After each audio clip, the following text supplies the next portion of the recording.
Today, in this step-by-step tutorial with the owner of Autoblogging and James Dooley, we'll be showing you how to rank number one with Autoblogging AI in 24 hours. So you'll learn how to rank number one with Autoblogging AI, the best workflows and techniques to do this, plus a free SOP so you can follow it step by step, and proof plus case studies of this actually working for real websites. Let's get in. So we have V, who owns Autoblogging, and we have James on the call as well. James Dooley. I think a lot of people watching this will know him already. So what are some of the best ways to use Autoblogging if you want to rank for it? So we're using it for a lot of different methods. We're using it for lead generation purposes on websites. We're using it on some affiliate websites. And I feel like using autoblogging.ai allows you to correlate with the SERP. And then also you're able to add certain topics and NLP entities into, especially within godlike mode. So you can get it scientifically and mathematically set up to make certain that it's optimized correctly for Google. So it's obviously I'm able to put either a US SERP or in the UK with regards to location. I quite like the key takeaways. I don't actually use the external links. I prefer to do the external links and choose the resources myself. Same with images and videos, if I'm being honest with you. I don't normally myself go down that route. But what I'm able to do, which I absolutely love about the godlike mode, is give the exact title tag that I want to put in, and then give the direction of where I want artificial intelligence to write the content. So the source context allows me to give my own personal thought process, including maybe even tone of voice, put in within the source context. This is how I want you to write this article. I might be able to turn around and say, write this review in a passive aggressive tone if I wanted to. Or I could basically turn around and then start to say, I want you to say how amazing this product is. Or I might say, have it in a neutral or even a negative kind of sentiment, because I don't like this product. I prefer this other product. And that could be a supporting document, which is internal linking to a product or service that I actually want to promote. So there's so many different things I can do in the source context of how it's being written and not just giving it a title tag within that kind of field, which I think is brilliant. So let's run through it as just so that people can see how to use it, like step by step, if they're looking at this. So Yeah. like, let's take an example article like SEO training Vancouver. How would Yeah. you, let's say I'm trying to promote my product, the SEO Elite Circle. What would you put in the source context to try and promote it? So obviously you've got two parts to that. You've got someone that you're going to be you've got to try and think of who that viewer or person is that's going to be reading that, wants to read that article. They're obviously going to be based in Vancouver, right? And then they are going to be looking, improve their knowledge for search engine optimization. So I would go down the route of maybe trying, you've put me on the spot now, but I'd go down the route of trying to talk about how there's a lot of misinformation out there about SEO and that how your training is the most innovative SEO training on the marketplace. If you're based in Vancouver and want to improve your knowledge of SEO, this training course is the best training course that you can do. So the fact that then you're telling the AI you want to talk about it in a positive sentiment because you're saying that it's the best training course that there is, it then gives the direction for the writers, i.e. AI, to write it in a positive sentiment about upgrading in Vancouver. Now, you might also want to, let's say your training is called the Julian Golding Masterclass. You might want to say, please explain why the Julian Golding Masterclass is the best SEO training course for Vancouver kind of people, marketers in Vancouver. And that's where then then he'll then start to understand exactly the direction of how you want to talk about for SEO training Vancouver.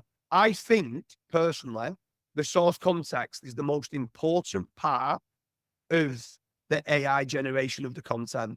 Then after that, what you can then start to do is go into third-party tools like Market Moves, Surfer SEO, or onpage.ai, put in the keyword, the focus keyword that you want to do, extract all the highest salience entities that is needed, and then load it further down on the page in the keywords section.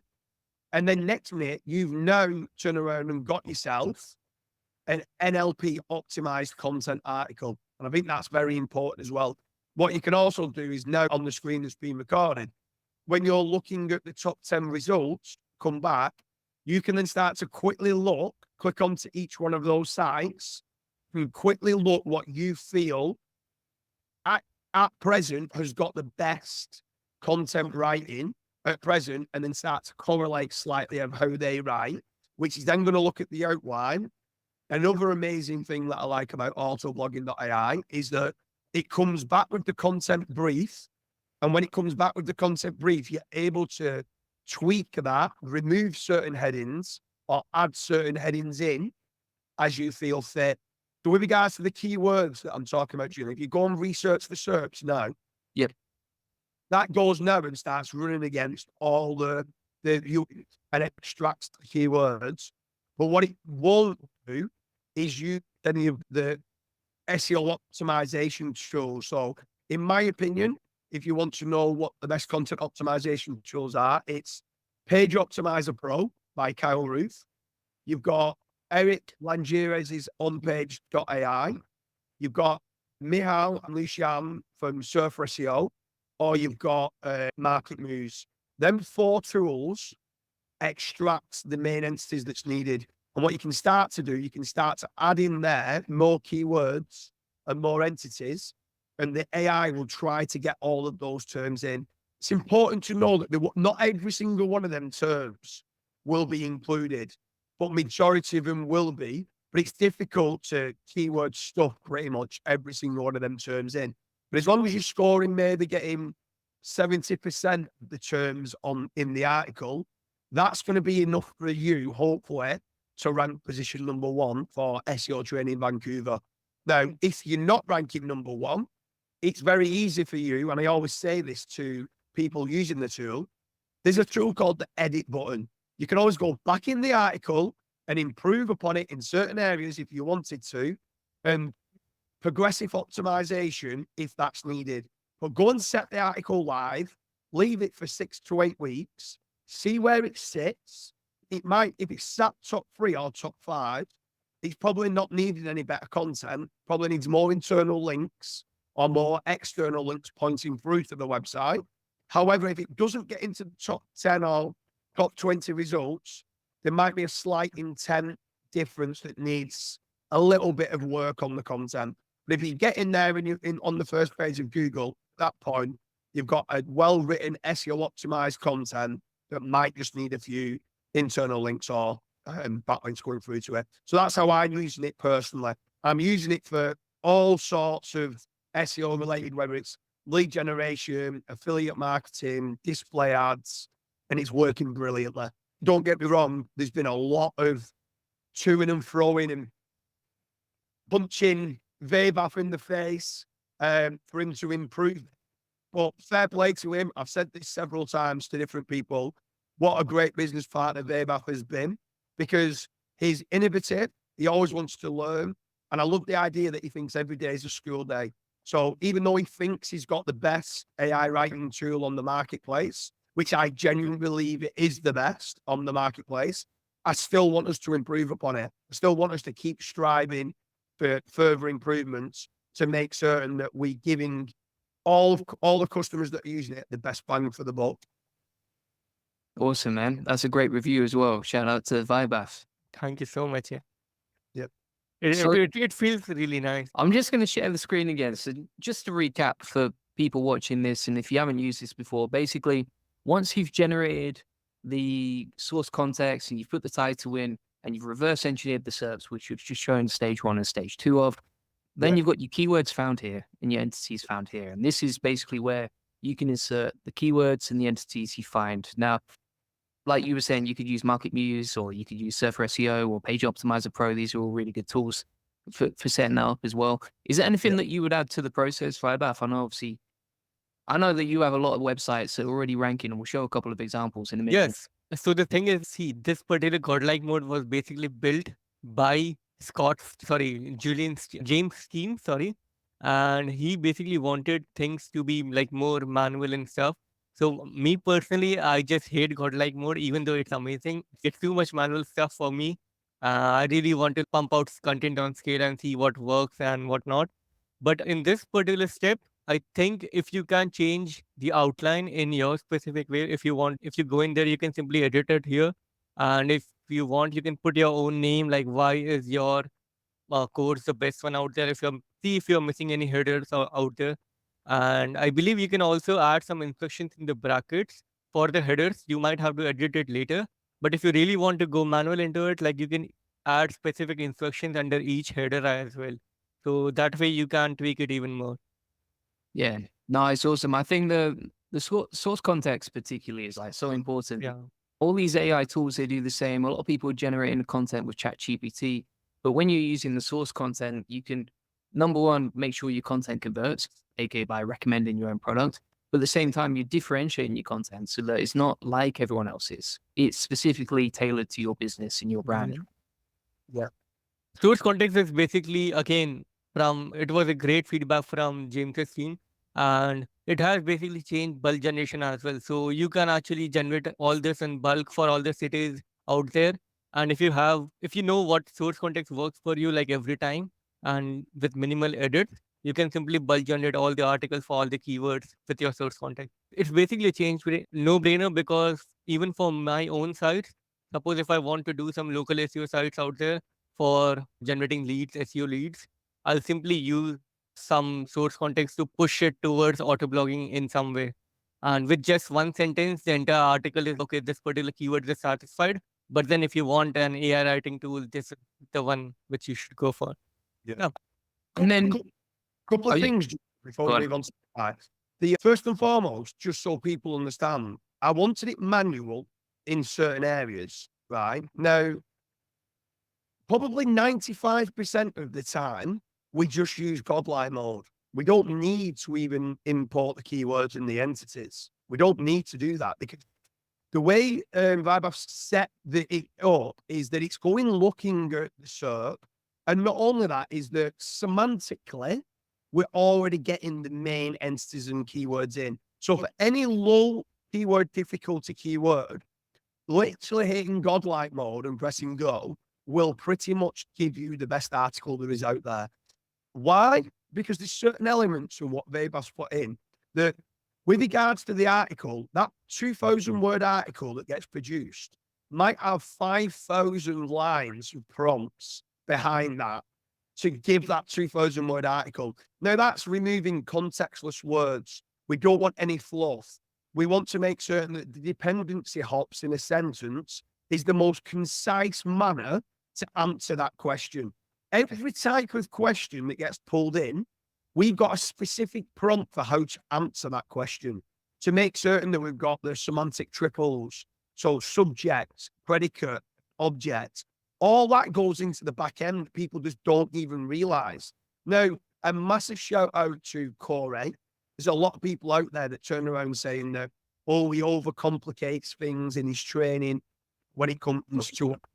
You can out for a second there. Just All right. Corey is an absolute magician when it comes to on-page SEO and how to write certain sentences.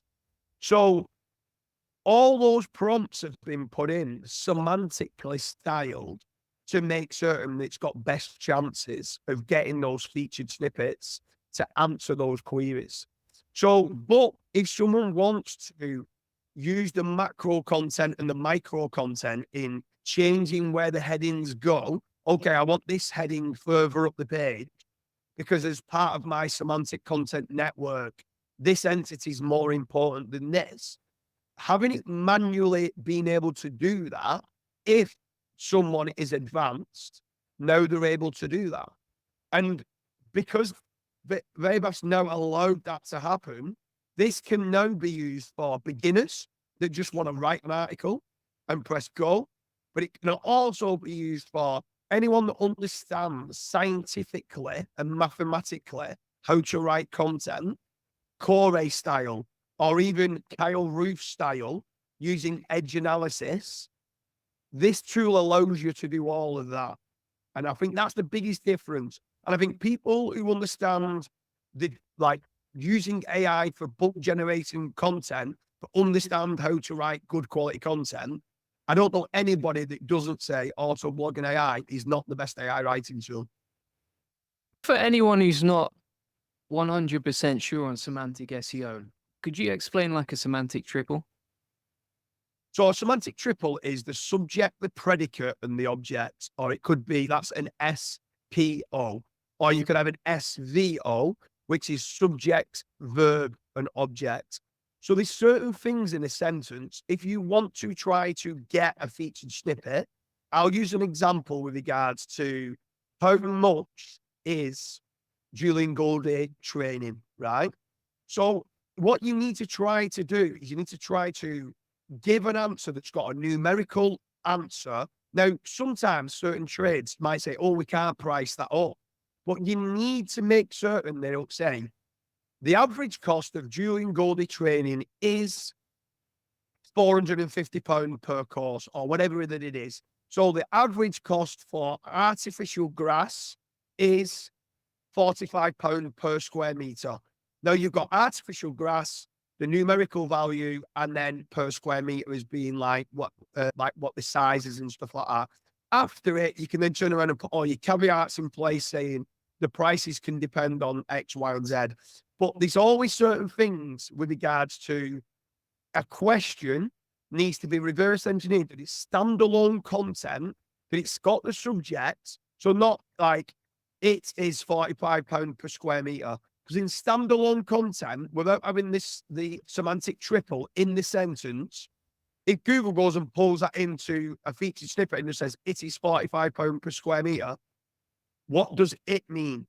You need to get the average cost of artificial grass is £45 per square meter.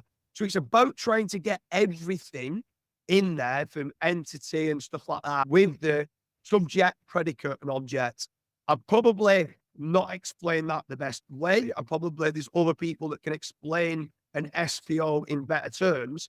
I just know that Vaibhav's been through this with Corey, with other people that are semantic SEO experts that understand it to the nth degree and know every single bit of how questions and how answers are now being done, fills the SPOs, RDF semantic triples, SVOs, and it's all built in a specific way, strategically, for how Google passes content.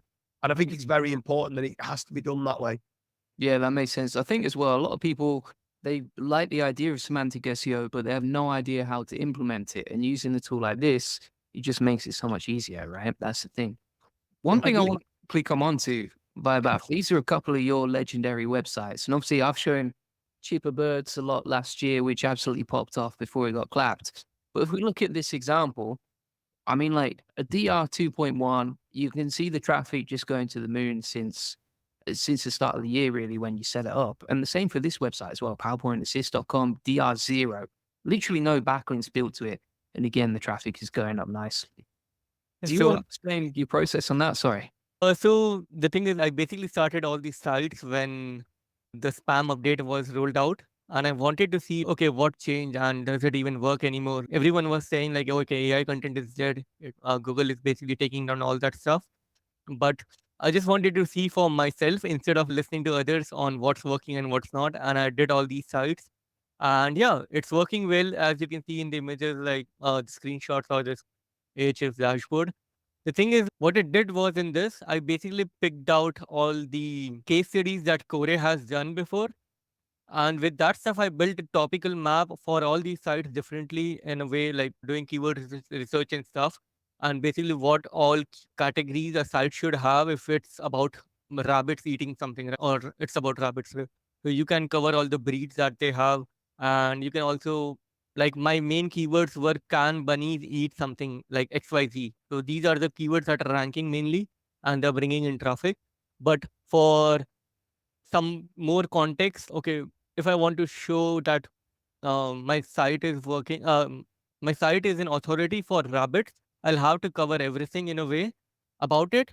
But then again, once if you go through like Core's lectures, like you don't need to cover everything. You need to the topics that are selected are like a lot goes in the backend for that stuff. Like you need to make sure the categories are.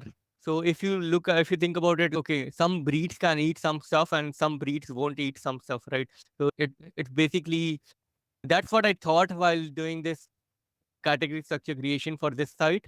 And I built maybe like 20 to 30 different sites. I'm not revealing everything here right now, because what happened is basically people stealing each and every, like they have basically mimicked each and every step of my process and basically built out a complete replica of all my sites that I've shown publicly. So I just don't want to do that. I want to make some passive income from this. These sites are getting maybe like 300 to 400 bucks every month now from Ezoic. So it's quite nice. And yeah, so what I did next was I publish all the articles on day one itself. So if you go through, I basically hide the dates when they were published. But if you go through the articles, I don't think you will see the dates here. No, there's no. So yeah, so all articles were published on day one. Bunny Eat has about 260 articles. That's it, not 1,000 or 2,000 out there. And they were also internal linked between each other using auto linking. And yeah, everything was done on day one. And then I let it sit there. And yeah, now I'm basically testing the news articles, which are the latest one. So what happens is once you have this stagnant site, if you don't put more content to it, it will basically die off sooner or later. Like after a year, maybe Google won't rank those articles. So all these dormant sites need more content. So this is why news articles was made. Yeah, news mode was made. And in this, you can basically cover any keyword and it will automatically schedule or find latest news every day for your site and publish it to your WordPress site. It's a one-time setup thing. And that's what I did for Autoblogging's own news section as well. Now we have a category in there, which is basically targeting ChatGPT and OpenAI keywords now. Bunny.eat.com is targeting rabbits or bunnies keyword, just two of them. And there are a couple of more sites like Oil Therapy Central. If you want, you can share that as well. Oil, I'll simply send it to you. And in this, again, the same stuff. Like in this, I published 1,000 articles on day one with internal linking done, and now this particular site is doing great as well. So yeah, again, One thing just on that bulk content generation, I think obviously some people can abuse that, and we have to be a bit careful about what we show on the channel and that sort of thing. What do you recommend if someone wants to use autoblogging for AI content, but wants like a human edited workflow where it's really nice, high quality? Would you recommend something like this SEO checklist, for example? okay, definitely. So I have my VAs as well, so they follow your checklist. It's amazing. The thing is, I would always suggest people to, even if you want to go for bulk generation, just wait for some ranks, and once you see like some articles are coming up in like uh, top 20 positions or 30 positions, start editing those articles right away. And that's what I lack myself, basically, because I get distracted with all this stuff out there with AI changing rapidly and stuff. So what I would want for my own self, if I had a team, they would basically go through this checklist and they would want to edit everything out there, make sure that it makes more money, make it more optimized, check out some issues and stuff. The like it's almost like 95% accurate and stuff, like it's out there, but the last 5%, that's the main money maker, which I am basically lacking out on. Yeah, though that checklist, and I'm aware of your a couple of more checklists out there, and I'm basically trying to build out my own SOPs based on that. Yeah.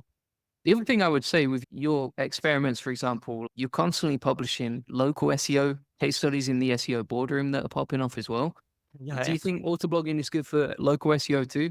Yeah, definitely, especially with the local places, local type of articles. So in that stuff, so yeah. So the thing is, when you have a directory site or if you have a local site, it has a lot more CPM with compared to some normal tech niche site or some keywords out there.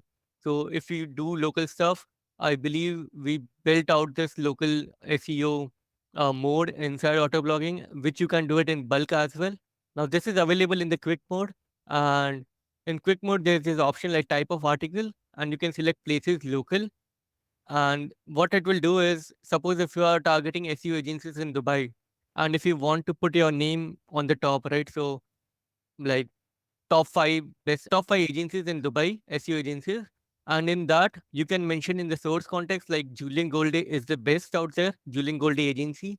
And mention the other 4 below down the list, right? So what it will do is it will go on Google and find real legit agencies out there in Dubai so that you have factual content. And if anyone is looking for contact information, it will fetch that as well for all those agencies. And for your own site, or for your own name, you can mention that in the source context as well. So the article will be like that. Okay, the top 5 agencies are Tuling Goldie and the other 4, which are actual legit agencies out there. And followed by SEO optimized articles in the micro context. And here's an example, right? So the article that we I've seen it. generated plugs in the keyword echo Vancouver. here. Vancouver. You can see, for example, who's got the echo on? I All don't. right, we're all good and we're all good. So in the second line, for example, is using that source context that we talked about earlier and saying, looking no further than the SEO Elite Circle, considered the best SEO training in Vancouver. So it's keyword optimized. And then, of course, you can use something like the checklist that we've talked about previously to edit it step by step. That also comes with a video tutorial. Is there anything else, James or Vaibhav, you wanted to mention before we go? Yeah, I want to make, if I'm being honest with you, I think the Autoblogging AI kind of marketing sometimes comes across as being bulk generation and stuff like that, where I've had several conversations with Vaibhav saying that I think we should quadruple our prices. If I'm being honest, like, I think the output on a page by page level is phenomenal. I think it's too cheap at present, if I'm being honest with you. I think it should be a lot more expensive, which then means anyone who's watching this and using it, I feel like you get an insane value for money. But the next part is that I personally believe that because, yes, auto blogging, like every other AI, does hallucinate at times, you do want to spend that couple of minutes of just double checking and fact checking and just make certain that everything is okay. So I'm not using it on bulk as such, but I am using it and it's getting me 95% of the way there. I'm then spending the 5%. My writers now are doing 8 times more content than what they ever used to. So instead of them writing 2 articles a day, on average, they're doing anything from 15 to 20 articles a day is where they're at. So it's anything from 7 to 10 times. On average, I think it was, the last time we looked, I think it was 8.2 times more articles than what they're normally doing, right? And my writers now have become editors. And actually the content I'm getting done is better than what it used to be. So I'm now getting 8 times more articles per day and the content quality is better. There's no fluff, there's no contextless words. It's done exactly in the format that I want it to be done. So the output, like, we're living in an era present where scalability is like no other, right? As long as you've got the processes in place, like what your masterminds and stuff show, Julian, that you can go and have that SOP that the writers become editors and you're able to scale out a lot faster. It's working brilliantly. So for me, I am always checking, because another reason why I want to double check things is because I do believe nowadays that engagement and actually doing what Google wants you to do, which is write good quality content for the user, right? So if you can provide value for the user, what's going to happen? They're probably going to click on more pages on your website. The dwell time is going to be a lot better. And the nav boost click data is going to be better. So if you spend that little bit of time on top of auto blogging, writing the content, do 8 times more articles if you can to fill your topical authority. SEO's never become easier, but make certain that you are making certain that it is good for the users. Google's not bothered about you using AI content. What they're bothered about is spamming crap content on the internet. There's a big difference between that. So what I'm trying to tell you is Autoblogging AI is generating you amazing content that removes all the fluff. You're not playing hide and seek with your content and it's the bottom of a 8,000 word article. You deliver them exactly what the user wants. The dwell time's good because they like the website, they're visiting multiple pages. Do what's right for the user, not just for Google, but what is this good for the user? Yes, brilliant. Now that engagement signals is going to work great. Definitely. Well, we'll put everything that we've talked about today into a step-by-step SOP so people can get access to that. We've talked about how you can use autoblogging with proven case studies to actually rank. And we've also talked about how to create content that's actually better than human writers, but gets 8 times more out of your team than you would normally. Anything else you want to cover today before we go? That's covered it for me. Yeah, that's for me as well. Awesome. All right. Appreciate it, guys. Cheers. So thanks so much for watching. That is how to rank #1 with Autoblogging AI. And as promised, here's the SOP that I've broken down step by step, including how to set up the source context, how to generate and optimize content, etc. There's no affiliate links in there. I'm just giving you the full workflow for free. As promised, I've also shown you 2 different case studies of this process working. Both of these websites were set up in 24 hours. And you can see them ranking #1 as promised right here. So if you want access to this SOP, plus you want to check out these websites on Ahrefs, as you can see, and if you want to check out the SEO quality control checklist, what I'll do is plug this into my free SEO course that comes with over 80 free SEO tutorials, workflows, and videos. And if we scroll to the SEO systems section right here, I'll add a lesson called Autoblogging. So just go to SEO systems and then Autoblogging, and you can find the details in the video notes right there. Now, if you want to get more leads, traffic, and sales to your website using SEO and you want to make more money with your website, then feel free to book in a free one-to-one SEO strategy session. You get a free SEO domination plan, discover the secrets of link building, we'll answer any questions you have, you'll learn the best link building strategy for your website and how to quickly outrank your competitors with link building. Feel free to book in that free SEO strategy session. Thanks very much for watching. Appreciate it. Bye-bye.